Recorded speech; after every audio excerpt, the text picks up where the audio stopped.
Hi, I'm Carol, and this is Rooted in the Chart, and today we're going to be talking about the Capricorn Moon. We're going to talk about what it looks like, we're going to talk about why it's important, we're going to talk about what's really complicated about the Capricorn Moon, and we're going to talk about why house placement matters. So let's get into it. The moon sign is the hidden gem that pop astrology misses. If you don't know what your moon sign is, you are totally missing out. The moon sign is all about what is driving the boat. It's the core emotional need. It's the thing you're always chasing in the background, whether you realize it or not.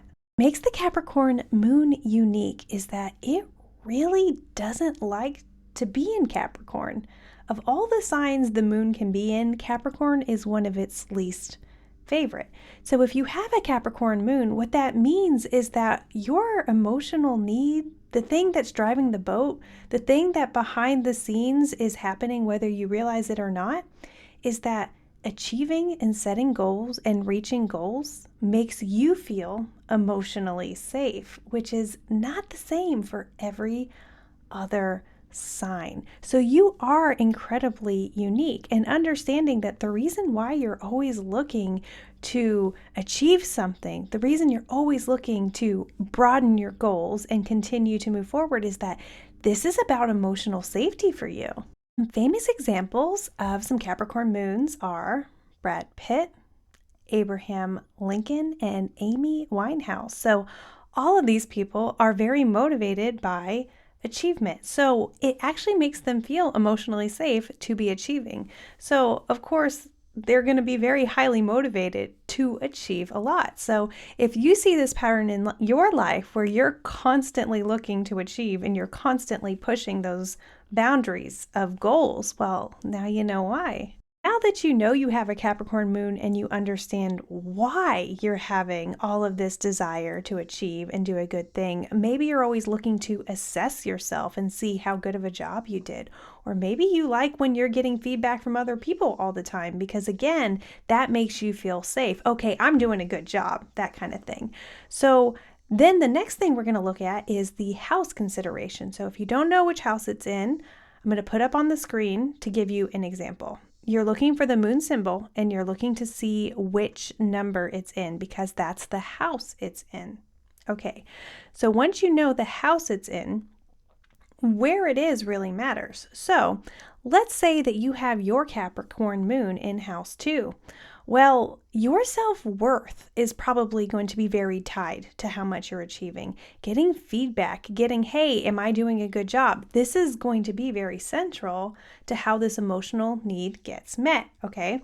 But let's say instead it was in house 11. Well, that's your social house. So maybe you feel that you have to be achieving something to connect with people socially within the group. So it kind of depends where it is. If it was in house 1, which is self, then it's like everywhere all the time because that is your identity house. So it's just going to be always there. You're always going to be looking for goals in most every area of your life. So you can see that subtle difference. So I'm going to put up on the screen all the different houses so you can look at your house and get some more information.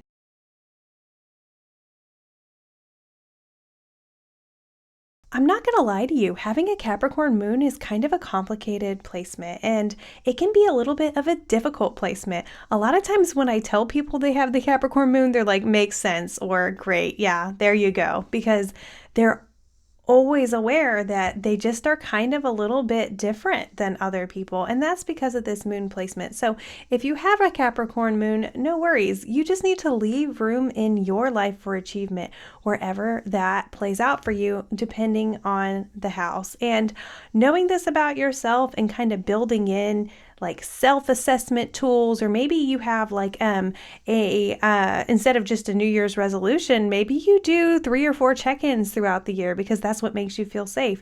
That's okay. And that is a great way to manage having a Capricorn moon and to feel safe. I made it Rooted in the Chart so that you can get the most important parts of astrology and graduate out of pop astrology into some deeper astrology if you're interested. So go ahead and check out the channel if you're interested. I do individual readings to go deeper if you're interested, and my email is up on the screen. Thank you so much for clicking on my video, and I hope to see you in another one.